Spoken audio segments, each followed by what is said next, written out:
கிழக்கு நியூஸ் நேயர்களுக்கு வணக்கம். நான் பத்ரி சேஷாத்ரி. நேற்றைக்கு தமிழக வெற்றிக் கழகம் அதனுடைய தோழமை கட்சிகளுடன் சேர்ந்து ஒரு கூட்டத்தை நடத்தியிருக்கிறது.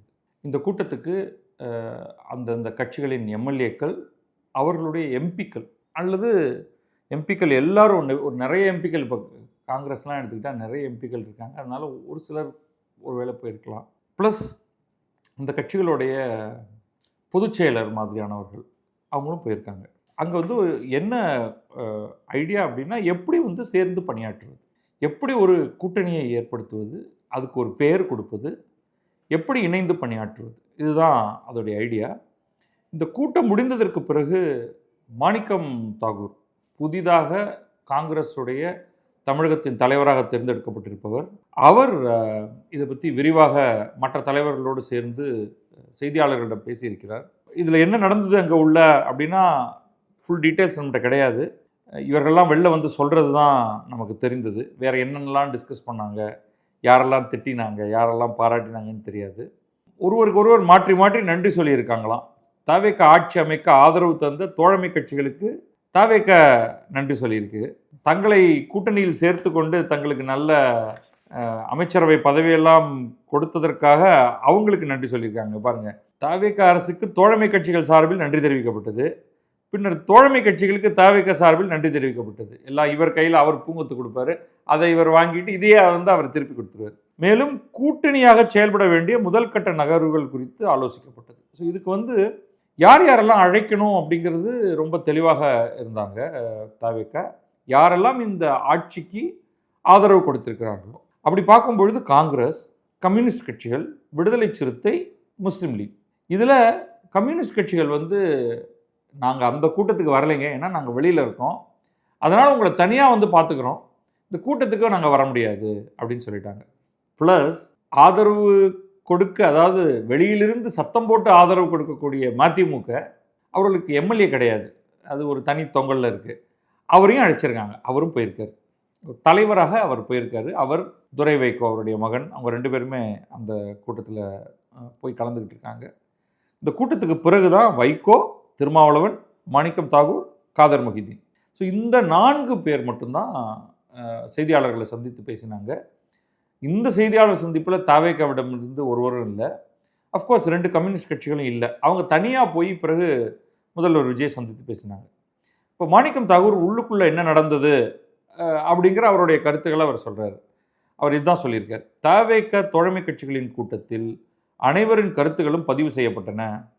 இந்த கூட்டம் நல்ல தொடக்கம். இக்கூட்டம் நேர்மறையாக நடந்து முடிந்தது. தவேக அரசு அமைய ஆதரவு தெரிவித்த அனைத்து கட்சித் தலைவர்களும் தங்கள் கருத்துக்களை பகிர்ந்து கொண்டனர். என்ன கருத்துக்கள் அப்படிங்கிறது சொல்லலை, தங்கள் கருத்துக்களை பகிர்ந்து கொண்டனர். இக்கூட்டத்தில் 3 முக்கிய முடிவுகள் எடுக்கப்பட்டன. அதை பற்றி அவர் ரொம்ப தெளிவாக சொல்லலை. மிக விரைவில் அடுத்த கூட்டம் நடைபெறும். அதுவே ஒரு முக்கியமான முடிவா அப்படிங்கிறது தெரியல. அப்படி இருக்காது. மிக விரைவில் அடுத்த கூட்டம் நடைபெறும். இந்த 3 முக்கிய முடிவுகள் என்ன அப்படிங்கிறது தெரியல.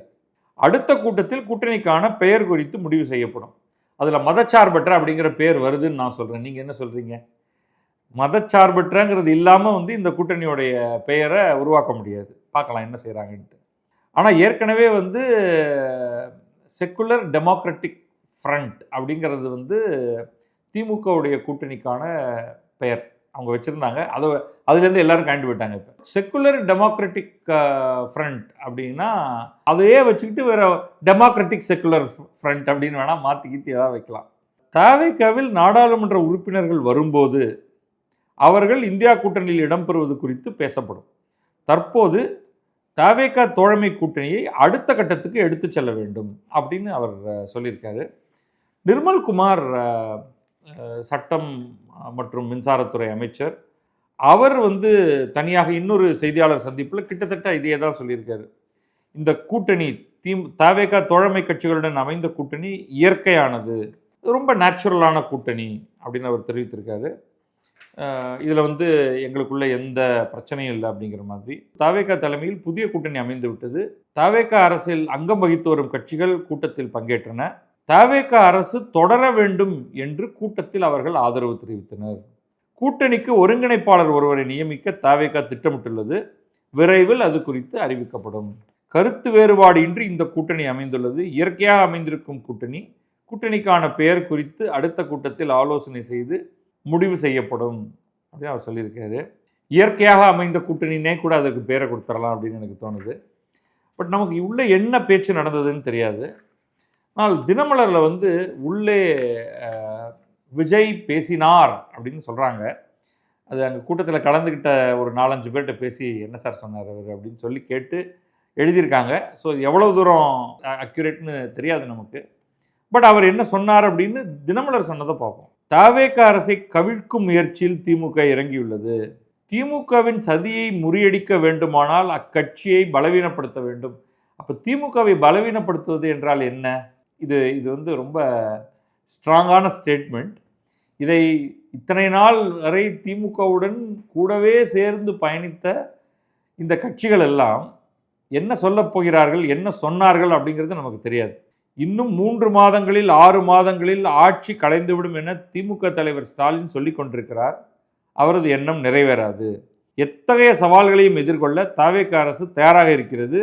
மதச்சார்பின்மையில் எந்த சமரசமும் இல்லை. அதனால தான் மதச்சார்பின்மையை அடிக்கோடிட்டுங்க அப்படின்னு சொன்னேன். 5 ஆண்டுகள் தவேக ஆட்சி நீடிக்கும். இன்னும் பல ஆண்டுகளுக்கு தவேக கூட்டணி நிலைத்திருக்கும். தற்போதுள்ள கூட்டணியை பலப்படுத்த வேண்டும் அப்படின்னு சொல்லிட்டு ஆப்ரேட்டிங் விஷயத்துக்கு வந்துடுறாரு. வரும் சட்டசபை இடைத்தேர்தலில் அனைத்து தொகுதிகளிலும் வெற்றி பெற வேண்டும். அப்போதுதான் திமுகவின் சதியை முறியடிக்க முடியும். தவேக கூட்டணிக்கு மேலும் சில கட்சிகள் வர உள்ளன என்று அவர் பேசியுள்ளதாக கூறப்படுகிறது. மேலும் சில கட்சிகள்னா என்ன கட்சிகள் இருக்கு? தமிழ்நாட்டில் அதிமுக பாஜகவை தனியாக வெளில தள்ளி வச்சிரும். பாரதிய ஜனதாவை சேர்த்துக்க மாட்டாங்க. அதிமுகவை சேர்த்துக்க வேண்டாம். அங்கேருந்து ஆளுகள் எல்லாத்தையும் எடுத்துக்கிட்டே இருக்கும். அதனால அந்த கட்சி வரவே வேண்டியதில்லை, தேவையில்லை. அப்போ மீதி பார்த்தீங்கன்னா பெயர் சொல்லக்கூடிய வேல்யூ ஆட் பண்ணக்கூடிய கட்சிகள் அப்படின்னு பார்த்தா பாட்டாளி மக்கள் கட்சி ரொம்ப முக்கியமான இது. ஆனால் பாட்டாளி மக்கள் கட்சியை உள்ளே கொண்டு வர முடியாது. எப்படி வந்து இது இயற்கையாக அமைந்த கூட்டணி அப்படிங்கிறாங்களோ அதே மாதிரி இயற்கையாகவே பகைவர்களாக இருக்கக்கூடிய 2 பேர் வந்து பாட்டாளி மக்கள் கட்சியும் விடுதலை சிறுத்தைகளும். அதை எப்படி ஹேண்டில் பண்ண போகிறாங்க? அல்டர்னேட்லி விடுதலை சிறுத்தைகள் இந்த பக்கம் வந்ததுனால பாட்டாளி மக்கள் கட்சி திமுகவோடு போவதற்கான ஒரு வாய்ப்பு இருக்கிறது. பாரதிய ஜனதா அங்கே போகுமோ போகாதோ நமக்கு தெரியாது. ஆனால் பாட்டாளி மக்கள் கட்சி திமுகவுடன் கூட்டணி ஏற்படுத்தி கொண்டு கணிசமான இடங்களை தேர்தலில் பெற்றுக்கொள்ளும் வாய்ப்பு இருக்கிறது. அது இனிமேல் அடுத்த சட்டமன்ற தேர்தலில் தான் அது எதிரொலிக்கும். நாடாளுமன்ற தேர்தலில் கூட அவர்கள் ஒரு பெரிய மார்க்கை வந்து வட தமிழகத்தில் ஏற்படுத்தலாம். அது எப்படி அப்படிங்கிறத நம்ம தனியாக பார்ப்போம். விட்டால் அடுத்தது அமமுக தினகரன். தினகரனுடைய காமராஜை வந்து இவங்க அள்ளி தூக்கிக்கிட்டு போனதில் அவருக்கு பயங்கர கோபம். மிக கடுமையாக விஜயை கிரிட்டிசைஸ் பண்ணுறது யாருன்னு பார்த்தா தினகரன் தான். அவர் போய் எப்படி இந்த கூட்டணியில் சேருவார்? சான்ஸ் ரொம்ப குறைச்சி. அடுத்தது துரந்தர் பிரேமலதா. பிரேமலதா விஜயகாந்த் வந்து அவங்களும் சட்டமன்றத்தில் தனி ஆளாக அந்த கட்சிக்காக நின்று விஜயை கடுமையாக சாடுறாங்க.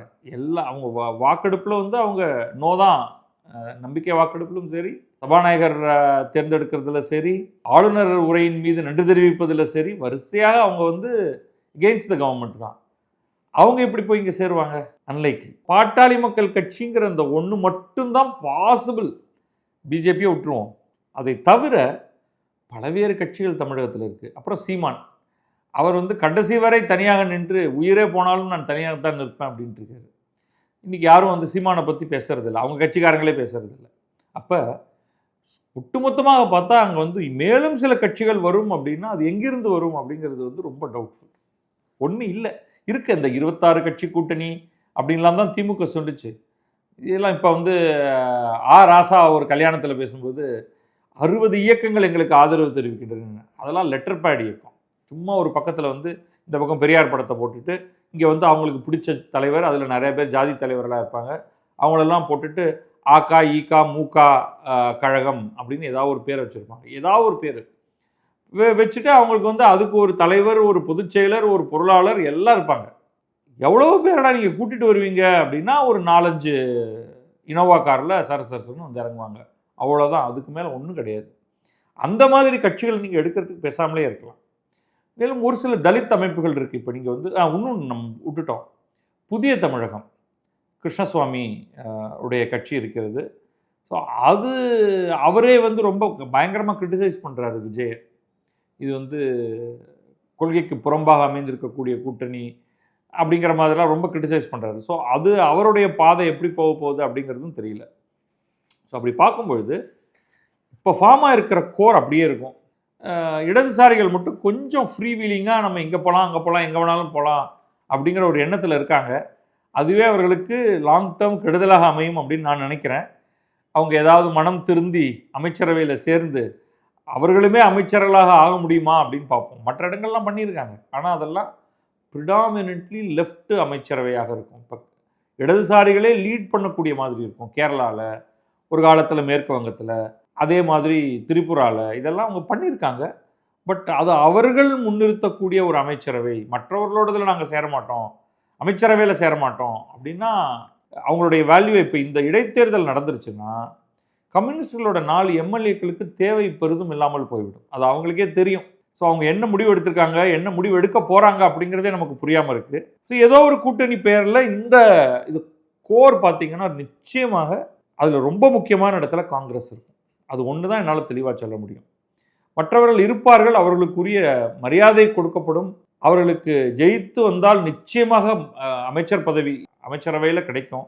தாவேக அமைச்சரவை அமைக்கும் வரையில் கூட்டணி ஆட்சி அவர்களுக்கு தனி பெரும்பான்மை இருந்தாலுமே அதை அவங்க சொல்லி செயல்படுத்தி காட்டிட்டாங்க. ஸோ அவ்வளோதான். அதற்கு மேல் என்ன நடக்கப் போகிறதுங்கிறது நமக்கு தெரியாது. பார்க்கலாம் என்ன நடக்கிறது என்று. நன்றி, வணக்கம். நான் பத்ரி சேஷாத்ரி. இது கிழக்கு நியூஸ்.